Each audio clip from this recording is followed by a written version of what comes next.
உலகமெங்கும் வசிக்கும் பக்த கோடிகளே, அன்பு நெஞ்சங்களே, உங்கள் அனைவரையும் கடவுளை காண கண்கோடி சேனல் மூலமாக உங்களை சந்திப்பதில் மிக்க மகிழ்ச்சி அடைகிறேன். உலகில் உள்ள சிறப்புமிக்க கோவில்களின் வரலாற்றையும் தல சிறப்புகளையும் நாம் இந்த கடவுளை காண கண்கோடி சேனல் மூலமாக பார்த்து வருகிறோம். அதன்படி நாம் இன்னைக்கு எந்த கோவிலை பற்றி பார்க்க போகிறோம்னா, நாமக்கல் டு சேலம் பைபாஸில் இருக்கக்கூடிய அருள்மிகு ஸ்ரீ அத்தனூர் அம்மன் திருக்கோவிலை தாங்க பார்க்க போகிறோம். கோவில் வாசல் நுழைவாயில் முன் இடதுபுறமாக முதற்கடவுளான ஸ்ரீ விநாயகர் வீற்றிருக்கிறார். விநாயகரை எல்லாரும் தரிசிச்சுக்கோங்க. அத்தனூர் அம்மன் என்று அழைக்கப்படும் இந்த மாரியம்மன் ஆனவள் வடக்கே நோக்கி சுயம்பாக தானே அமைய பெற்ற கோவிலாக அமைந்துள்ளது. இந்த திருக்கோவிலானது தமிழர்களின் பாரம்பரியத்தை போற்றும் விதமாக மிக சிறந்த அருமையான சிற்பங்கள் நிறைந்த அழகான கோபுரத்தையும் அழகான சிற்பங்கள் நிறைந்த தூண்களையும் கொண்டுள்ளது. அது மட்டுமின்றி இந்த கோவிலானது விசாலமாக காற்றோட்டம் நிறைந்த பசுமையான சுற்றுச்சூழல் நிறைந்த பகுதியில் அமைந்துள்ளது. இந்த அம்மன் தான் மூலஸ்தானத்தில் அமைந்திருக்கும் ஸ்ரீ அத்தனூர் பத்ரகாளி அம்மன். அம்மனை எல்லோரும் தரிசிச்சுக்கோங்க.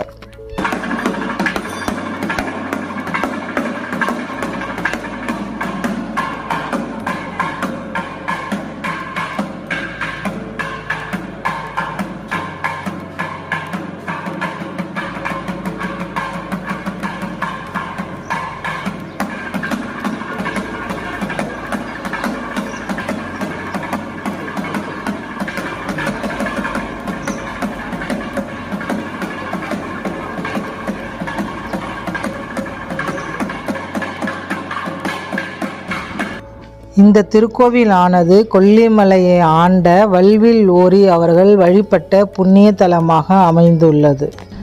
இந்த அம்மன் வாய் பேச முடியாதவர், காது கேளாதவர் ஆகியோர் பிரச்சனைகளை போக்கும் சக்தியுடைய அம்மன். குழந்தை இல்லாதவருக்கு குழந்தை வரம் அளிக்கும் வரப்பிரசாதி. அது மட்டுமின்றி தீரா வியாதிகளையும் உடல் சம்பந்தப்பட்ட பிரச்சனைகளையும் தீர்த்து வைத்தும் மகாசக்தி. பேய் பிசாசுகளை ஓட விரட்டும் தெய்வமாக இந்த அம்மன் அமைய பெற்று இருக்கிறார். நம் வீட்டில் வளர்க்கும் கால்நடைகளுக்கு ஒரு பிரச்சனை ஏற்பட்டால் இந்த கோவில் வந்து வழிபட்டால் கண்கொண்டு வந்து நோயை போக்கும் மகா காளி. மனிதர்களுக்கு ஏற்படும் இடையூறுகளை தகர்த்து எரிந்து வேண்டியவர்களுக்கு வேண்டும் வரம் அருளும் அருள்மிகு ஸ்ரீ பத்ரகாளி என்று அழைக்கப்படும் இந்த அத்தனூர் அம்மன் ஆவாள். அது மட்டுமின்றி மிக பெரிய கொடிமரமும் அமைந்துள்ளது. இந்த அத்தனூர் அம்மனுக்கு வாகனமாக ஒரே கல்லிலான குதிரை சிலையும் நந்தி சிலையும் அமைந்துள்ளது. ஒவ்வொரு மாதமும் அமாவாசை தினத்தன்றும் பௌர்ணமி தினத்தன்றும் மற்றும் முக்கியமான விசேஷ தினங்களில் அருள்மிகு ஸ்ரீ அத்தனூர் அம்மன் கிண்கிணி தங்க ரத திரு தேரில் எழுந்து அருளி திருக்கோவிலின் உள் வளாகத்தில் பவனி வருகிறாள். இது மட்டுமின்றி ஆதிமூலவர், ஸ்ரீ சப்த கன்னிமார்கள், முன்னோர்களுக்கு சன்னதி ஆகியோர்களுக்கு தனி சன்னதி அமைந்துள்ளது.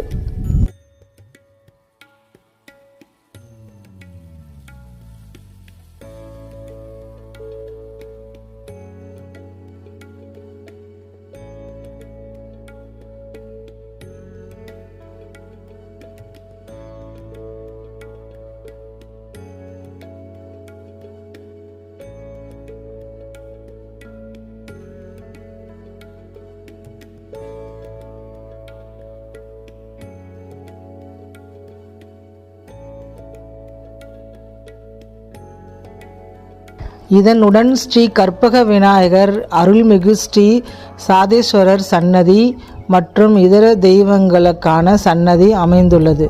இதுதான் இப்போ நீங்கள் பார்த்து கொண்டிருக்கீங்க. இந்த கோவிலுக்கு வரும் பக்தர்கள் நாமக்கல் டு சேலம் பைபாஸில் ஆண்டலூர் கேட் என்ற பஸ் ஸ்டாப்பில் இறங்கி அங்கு இருந்து லோக்கல் பஸ் பிடிச்சி 5 கிலோமீட்டர் தொலைவில் அத்தனூர் என்ற ஊரில் இந்த அத்தனூர் அம்மன் கோவிலுக்கு வரணும்.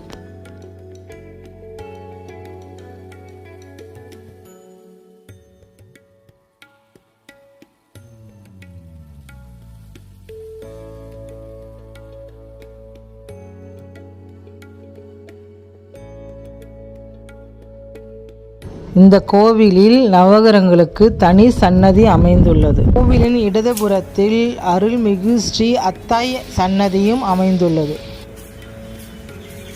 இந்த கோவிலில் வெளியே மிகப்பெரிய விளக்கேற்றும் கொடி மரம் அமைந்துள்ளது. இது மட்டுமின்றி கோவிலின் வெளியே வலதுபுறமாக கம்பீர தோற்றத்துடன் மிக பெரிய உயரமான சிலையாக ஸ்ரீ ராஜமுனியப்பன் சாமியும் ஸ்ரீ மகாமுனியப்பன் சாமியும் அமைந்துள்ளது. இந்த சாமியை எல்லாரும் தரிசிச்சுக்கோங்க. இந்த கோவிலோட லொக்கேஷன் கீழே டிஸ்கிரிப்ஷன் பாக்ஸில் கொடுத்துருக்குங்க, செக் பண்ணிக்கோங்க. மீண்டும் இது போன்ற சிறப்பு வாய்ந்த கோவிலின் தகவல்களோடு உங்களை வந்து சந்திக்கிறேன். இந்த பதிவு உங்களுக்கு நிச்சயமாக பிடிச்சிருக்கும்னு நம்புகிறேன். எல்லோரும் கடவுளை காண கண்கோணி சேனலை ஷேர் பண்ணுங்கள், சப்போர்ட் பண்ணுங்கள், கமெண்ட் பண்ணுங்கள், மறக்காமல் சப்ஸ்கிரைப் பண்ணுங்கள், மறக்காமல் பெல் பட்டனை அழுத்திடுங்க.